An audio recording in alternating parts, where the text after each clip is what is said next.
본문 말씀을 통해서 믿지 않는 분들도 좀 여러분들이 오셔가지고 제가 성경 말씀을 원고 말씀을 좀 다르게 준비를 했었는데 뭐 오늘 여기 오신 분들 다 예수 믿는 분들이죠. 아멘. 그렇죠? 예, 그래서 여러분들 오늘은 제가 원고를 좀 무시하고 말씀을 새롭게 하도록 하겠습니다. 자, 인간은 행복을 찾기 위해서 저마다 노력을 합니다. 여러분 이 땅을 살아가면서 나는 불행해지기를 원합니다 하고 사시는 분들이 있어요?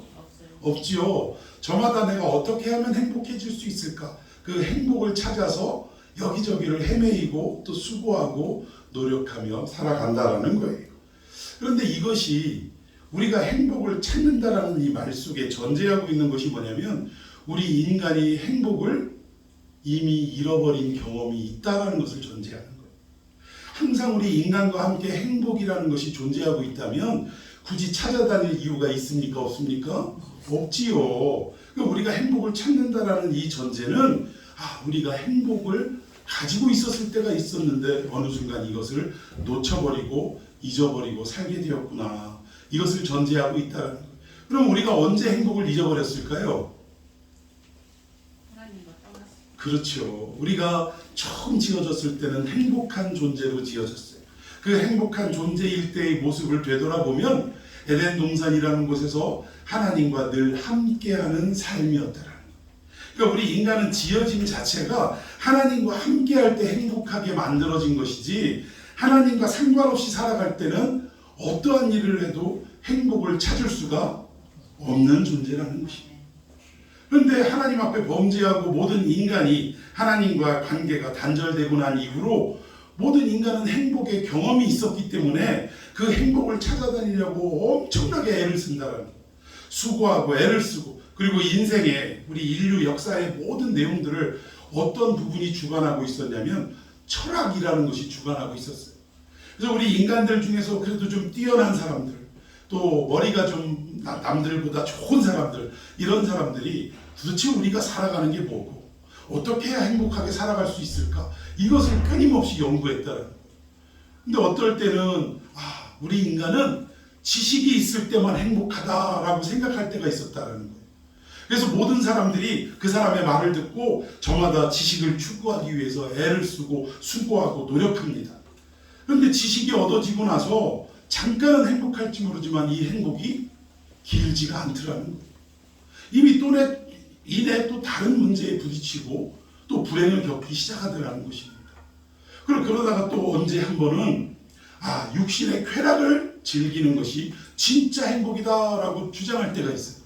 그래서 전 인류가 육신의 행복을 좇아서 살아갈 때가 있었습니다. 여러분들 옛날 그 로마 제국 시대에는 지금도 그 유물 같은 거를 파보면 뭐 목욕탕 문화라든가 그들의 술 문화라든가 이런 것들을 보면 얼마나 성적으로 타락하고 문란했는지 몰라요. 근데 이것이 왜 이런 일이 있었냐면 이것이 우리 인간에게 행복을 가져다 준다라고 철학이 말했기 때문에 그것을 따라다니느라고 이렇게 됐던 거예요. 근데 그것도 영원한 행복이 될 수 없더라는 거예요.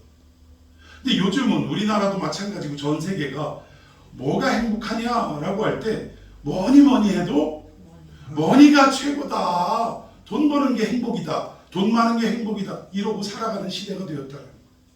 그래서 한 90년대부터인가요? 그때부터 TV 광고도 그 BC카드 선전하는데 김정은이라는 그 여자 배우가 뭐라고 그 카피 광고에서 뭐 했냐면 여러분 뭐 되세요? 부자 되세요. 그러면서 모두가 돈을 버는 것에 전념을 하게끔 그렇게 시대가 만들었다라는 것입니다. 그런데 이 돈이 많아지면 뭐 요즘은 돈이 양반이고 돈이 벼슬이고 돈 있으면 안 되는 게 없다. 다 된다. 이렇게 얘기는 하지만 여러분 돈이 있다고 정말 행복하던가요? 잠깐은 행복할 수 있을지 모르겠어요. 이런 말 있죠. 돈이 있어서 멋진 집은 살 수 있지만 그러나 행복한 가정은 살 수 없다라는 말이 있듯이 돈이 있으면 행복해질 것 같지만 그 돈으로도 우리의 행복을 좌우할 수는 없더라는 거예요. 여러분 만약 돈이 있어서 행복하다면 우리나라에서 가장 행복했던 사람은 누굴까요? 우리나라의 최고 큰 그룹의 총수였던 얼마 전에 별세한 이건희 씨가 가장 행복한 사람이었을 거예요. 근데 제가 예전에 직장 생활할 때 삼성의 그 연수원에 들어가서 교육도 받고 이랬는데 그 교육하는 강사들이 와서 그러더라고요. 삼성맨들인데 우리 회장님은 지금 이날 이때까지 새벽 3시 넘어서 새벽 3시 이전에 잠을 잔 적이 없더래요. 왜 없냐? 자기의 쌓인 하나의 삼성 전 식구들의 목숨줄이 달려있기 때문에 그 고민으로 밤잠을 이루지 못하고 살아가는 게 그냥 일상이라는 거예요. 그리고 또 하나, 삼성에는 지금은 딸이 둘에 아들이 하나인 것 같지만 딸이 하나가 더 있었어요. 지금은 큰딸, 둘째 딸이 있는데 셋째 딸도 있었습니다. 그 셋째 딸을 이 삼성의 이건희 회장이 정말 물론 뭐 열 손가락 깨물어서 안 아픈 손가락 없지만 유달리 사랑하는 셋째 딸이 있었어요. 그런데 이 셋째 딸이 자기의 목숨을 스스로 끊어버리는 이런 안타까운 일이 사건이 있었다라는 거예요. 이유는 뭐냐? 사랑하는 남자가 있는데 집안에서 이 남자를 도저히 용납할 수가 없었기 때문이에요. 집안 차이가 너무 나니까 이 사람은 안 된다라고 극심하게 반대하다 보니 이 딸은 그 남자를 너무 사랑해서 결국은 뭘 선택했냐? 스스로 자기 목숨을 끊는 것을 선택하고 말았다는 거예요. 여러분, 이 세상에서 가장 불행 중에 불행이 뭐냐? 부모가 자식을 앞세워 보낸 것이 가장 아픔이고 불행입니다. 여러분 동의하십니까? 자식을 앞세운 삼성의 이건희 회장이 아무리 돈이 많다고 하지만 행복한 삶을 살아왔겠냐 이 얘기예요. 밤만 되면 혼자 있는 그 시간에는 불현듯 먼저 보낸 셋째 딸이 떠올랐을 것이고 그 셋째 딸을 먼저 보낸 이 쓰린 가슴을 안고 밤잠을 이루지 못하는 것이 하루 이틀이 아니었을 거예요. 그러니까 돈이 있다고 여러분 행복해요? 안 해요? 행복하다고 말할 수 없다라는 것입니다. 그러면 제가 여러분에게 돈 벌지 말라 그 얘기를 하는 것이냐? 아니에요. 우리가 정말 행복하기 위해서는 가장 중요한 문제가 있는데 그 문제가 빠지면 다른 돈의 문제, 쾌락의 문제, 지식의 문제 그 어떠한 것을 우리가 추구한다 할지라도 진정한 행복은 얻을 수 없다라는 거예요. 그러면 과연 진정한 행복을 위해서는 무엇을 우리가 찾아야 되느냐? 여러분 궁금하세요? 궁금하십니까? 궁금하면 어떻게 해야 돼? 누구는 500원 달라고 그러는데 궁금하면 잘 들으시면 됩니다. 여러분 오늘도 한 사람의 이력서가 지금 소개되고 있어요. 한 사람의 이력서가 소개되고 있는데 그 사람을 한번 좀 봤으면 좋겠습니다. 자, 이 입산이라는 사람이 소개되는데 이 입산이라는 사람이 직업이 뭐냐면 사사래요, 사사. 여기 8절 보니까 베들레헴 입산이 이스라엘의 사사가 되었다라는 말이 있습니다. 그럼 사사는 무엇을 말하느냐? 이스라엘의 그때 당시에 통치자를 말하는 거예요. 우리가 이해하기 쉽게는 왕의 역할을 감당하는 사람이고 또 이 시대를 살아가는 우리에게는 뭐가 제일 가까울까? 대통령이 가깝습니다. 이미 대통령이 됐다라는 것은 여러분 어찌 보면 한 인간의 꿈을 이룬 겁니까? 안 이룬 겁니까? 꿈을 이룬 거예요. 근데 요즘은 애들한테요. 너 나중에 커서 뭐가 될래? 라고 물어보면 우리 때만 해도 간혹 대통령이 되겠습니다 하는 얘기가 좀 몇 나오고 과학자가 되겠습니다 이런 얘기도 좀 나오고 그러는데요. 요즘은 반수 이상이 몰라요. 꿈이 없다는 게 이게 참 가슴 아픈 현실이에요. 비록 무엇이 된다 할지라도 뭐가 되겠다라는 꿈이라도 있으면 다행인데 요즘 아이들은 꿈조차 갖고 있질 않다는 거예요. 그리고 개 중에 꿈이 있다라고 말하는 아이들 중에서도 그래 너는 꿈이 있니? 이렇게 있대요. 뭐가 꿈이니? 그러면 대부분 돈 많이 버는 연예인이 꿈이래요. 나는 가수 되는 게 꿈이래. 또 아니면 탤런트가 되는 게 꿈이고 영화 배우가 되는 게 꿈이랍니다.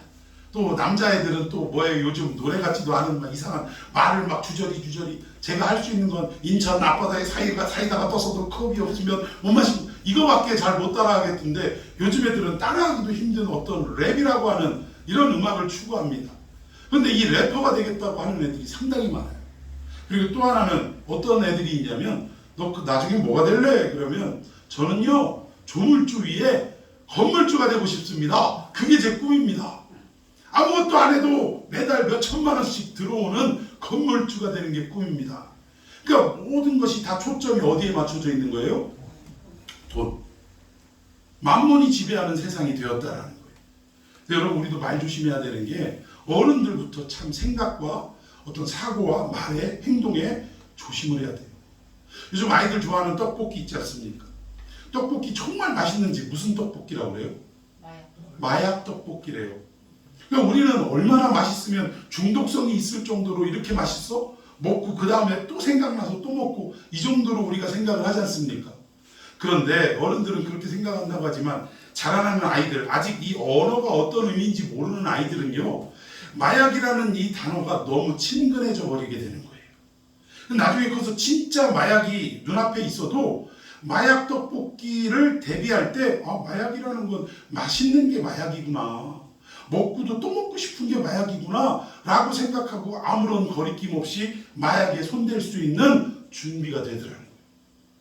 아무리 맛있어도 마약 떡볶이 이런 표현은 우리가 하지 말아야 합니다. 혹시 이 가운데 뭐 장사하시는 분 없으시죠? 나중에 내가 어떤 장사를 한다 할지라도 아무리 맛있는 음식을 홍보한다 할지라도 절대로 무슨 마약 떡볶이니 마약 무슨 음식이니 이런 표현은 여러분들 삼가하시기를 바랍니다. 예, 그래야 돼요. 문제는 요즘 애들이 온통 돈에만 몰입해서 그게 행복이라고 생각하는데 그것도 문제라는 거예요. 오늘 여기 입산이라는 사람도 꿈을 이룬 거예요. 나름대로 돈도 얻었고 권력도 얻었고 명예도 얻었습니다. 다 얻은 거 아니에요? 왕 정도 되면 다 얻었어요. 근데 이 사람이 왕의 신분이 돼서 사사의 신분이 돼서 고작 한 이력서가 뭔가를 봤더니 구절에 보니까 아들 30에 딸 30을 뒀대. 도함 얼마? 자식이 60. 아우 산수 잘하시네요. 60을 뒀는데 그 자식 60을 갖다가 아들 30을 위해서는 외국에서 며느리 30 데려오고 딸 30을 위해서는 어떻게 했어요? 외국으로 시집 보내고, 이게 이 사람의 이력의 전부라는 거예요. 인생살이의 내용이 이것이 전부라는 것입니다. 여러분 얼핏 보면 자식 잘 키워서 시집장가 잘 보냈구나 이 정도로 생각하지만 이미 사사가 되었다는 건 힘과 권력과 명예와 돈까지도 범어진 인생이었다는 거예요. 그런데 자식이 60이었다. 자, 여기 여성분들 중에 나는 남편 사랑해서 하여튼 애만 낳고 살아서 60 혼자 다 날 수 있다. 손 들어보세요. 60 날 수 있어요, 없어요? 내가 20살에 결혼해가지고 80세까지 애를 낳는다 치더라도 어떻게 해야 돼? 매년 애를 어떻게 낳아야 돼? 하나씩은 낳아야 60명을 낳아요. 그러면 이 얘기는 부인이 하나라는 얘기예요? 여럿이라는 얘기예요? 여럿이라는 걸 전제하는 겁니다. 부인이 여럿이 있고 그 여러 부인들을 통해서 많은 자식들을 낳았다라는 거예요. 그리고 여기에 자식들 장가 시집 보냈다? 우리식으로 말할까요? 열심히 내가 노력하고 수고해서 내 꿈을 이루었고 출세했고 성공했고 그리고 내 자식들 아주 그냥 부끄러움 없이 부러울 것 없이 열심으로 뒷받침해줘서 학원 보내고 고액과외 시키고 좋은 대학 보내서 또 훌륭한 직장에 취직시켜서 그리고 또 거기로 끝나는 게 아니라 시집장가 보내며 한 사람당 아파트 큰 거 한 채씩은 다 어떻게 했다는 거예요. 해주어 보냈다. 부모 노릇 확실하게 했다. 세상에서는 이런 이력서라면 어이구 대단하네 할 수 있습니까? 없습니까? 할 수 있겠지요. 그러나 우리 기독교 안에서는 하나님이 바라보시는 관점 안에서는 이런 이력서로는 진정한 행복을 얻을 수도 없고 서두에도 말씀드렸듯이 결국 우리의 진정한 행복은 언제 가능하냐? 누구와 함께 있을 때? 하나님과 함께 있을 때. 자, 그렇다면 이 땅에서도 우리가 하나님과 함께하는 삶을 살 때 그런 이력서를 써내려 갈 때 행복해지는 것이고 그리고 영원토록 하나님과 함께하는 곳이 있습니다. 그곳이 어디죠? 천국입니다. 결국 우리가 천국에 갈 때 영원한 행복을 누리는 사람이 된다는 거예요. 근데 그 천국에 가고 또는 반대로 지옥에 가는 모든 결정은 어디에서 이루어집니까? 이 땅에서 이루어진다. 우리가 이력서를 써내려가는 인생을 통해 결국 천국이냐 지옥이냐 영원한 행복이냐 아니면 영원한 저주 가운데 살아가느냐 여기에 판가름이 난다라는 것입니다. 근데 오늘 이 입산과 같이 그저 잘 먹고 잘 사는데 그저 자식 잘 키우고 뭐 우리 남편 뒷바라지 잘하고 우리 아내 행복하게 해주고 밍크코트에 뭐 다이아 반지도 뭐 1, 2캐럿이 아니라 막 10캐럿짜리 막 어마어마한 거 어디에 가서 항상 아우 골치야 하고 다닐 수 있도록 뒤로 팍팍 밀어주는 이런 삶이 행복한 삶이냐? 아니라 이런 삶을 살지 말라는 얘기가 아니라 이 중심에는 반드시 있어야 될 우리의 이력이 있다는 거예요. 그 이력이 뭐냐? 다른 거 아니에요. 여러분 너무나 익히 아시는, 잘 아시고 믿고 있는 예수 그리스도를 만나는 삶이 있어야 되고, 만남으로 인해 그분을 믿는 고백이 일어나야 되고, 뿐만 아니라 그분의 말씀을 내 삶의 전부로 여기며 그 말씀 안에 순종하는 삶을 살아가야만 내가 하나님과 영원히 함께할 수 있다라는 거예요. 여러분, 이 이력이 화려하고 멋진 것만 하나님이 기뻐하시는 게 아니에요. 오늘 우리에게 이렇게 연주로 또 간증으로 우리에게 은혜를 전달해 주신 김학진 목사님의 삶도 말씀하시잖아요. 이분은 가진 거 없다고 하시잖아요. 그럼에도 불구하고 이분은 늘 행복하고, 이분 표현으로는 늘 자유하다라고 표현하지 않습니까? 그럴 수 있는 이유가 뭡니까? 내가 가진 거 없고 나 배운 거 없지만 그럼에도 불구하고 누구와 함께하고 있기 때문에, 예수님과 함께하고 있기 때문에, 또 그 예수님이 들려주신 그 말씀을 하루하루 어떻게 하고 있기 때문에, 순종하고 살아가고 있기 때문에, 살아내는 거예요. 우리 삶은 버텨내는 거고 살아내는 겁니다. 믿음 다른 거 아니에요. 이렇게 살아내니까 돈이 없어도 행복이 밀려오고, 돈이 없어도 기쁨이 밀려오고, 자유함을 누릴 수 있게 된다는 거예요. 우리 김학진 목사님하고 비슷한 성경의 한 인물이 있는데, 그분이 누구냐? 사도 바울이라는 분이에요. 이분은 내버려 두면 출세가도 달릴 뿐이에요. 자기 꿈을 이룰 뿐이라는 거예요. 그런데 예수 만나서 어떻게 됐어요? 집도 버림받고, 집에서도 버림받고, 모든 출세의 길에서도 어떻게 보면 돌아서 버리는 이러한 삶을 살았다는 거예요. 40에 하나 감한 배를 5번이나 맞고, 죽을 뻔한 위협을 얼마나 많이 겪었든지, 강도의 위협을 겪고, 산의 위협, 물의 위협, 이런 수많은 위협들, 그 위협을 다 겪으면서도 그분은 기쁨으로 전도자의 길을 걸어갈 수 있었다는 거예요. 왜 가능합니까? 예수를 만났기 때문에 가능하고, 그분의 말씀을 믿었기 때문에 가능하고, 그분의 말씀 따라 순종하는 삶이 진정한 행복이라는 것을 깨달았기 때문에 이 삶이 가능할 수 있었다는 거예요. 여러분, 우리는 이 땅을 살아가면서 어떠한 이력, 화려한 이력보다도 가장 중요한 이력, 나는 예수님을 만났노라. 아멘. 나는 예수님을 믿노라. 아멘. 나는 그분의 말씀 따라 살아가노라. 이 이력이 여러분의 삶 속에 새롭게 써내려져가는 이 시간이 되기를 예수님의 이름으로 축원해 드리겠습니다. 이 이력을 쓰는 데는요, 그 어떤 것도 방해할 수 없어요. 코로나 방해할 수 없습니다. 아니, 하나님과 우리 사이의 관계에 그 누가 끼어들 수 있다는 말입니까? 여러분, 이제 이후로부터는 그 어떠한 역경과 그 어떠한 고난도 우리의 하나님과 우리 사이에 끼어들지 못하도록 하게 하시고, 늘 여러분의 가장 중요한 이력인 하나님을 알게 되고, 하나님을 믿게 되고, 하나님의 말씀 따라 살아가게 되는 복된 삶이 펼쳐지기를 예수님의 이름으로 축원해 드리겠습니다. 그래 어디 간다고요? 천국 가는 거예요. 영원한 행복을 누리는 것입니다. 이러한 삶이 여러분에게 있기를 축원해 드리겠습니다. 자, 우리 마지막으로 요한복음 14장 6절, 누가 아니면 이 행복을 얻을 수 없냐 읽고 마치도록 합니다. 시작. 예수께서 이르시되 내가 곧 길이요 진리요 생명이니 나로 말미암지 않고는 아버지께로 올 자가 없느니라. 믿으십니까? 네. 아버지께로 올 자가 없다는 말은 천국에 올 자가 없다라는 말과 동일한 거예요. 누가 아니면, 예수님이 아니면, 그 예수님은 당신을 뭐라고 표현했냐면 내가 곧 길이요 천국 가는 유일한 길이에요. 여러분, 그 길 걸어가시길 바랍니다. 예수님만이 진리고 생명인 줄로 믿습니다. 그분을 붙잡을 때 우리 안에 진정한 행복이 일어나게 되는 거예요. 행복한 여러분 되시기를 바랍니다. 자, 우리 찬송 한 장하고 오늘 말씀 붙들고 좀 기도했으면 좋겠습니다. 우리의 인생의 이력서를 새롭게 써나가게 하여 주옵소서. 자, 이러한 어떤 믿음의 고백이, 기도가 있기를 바랍니다.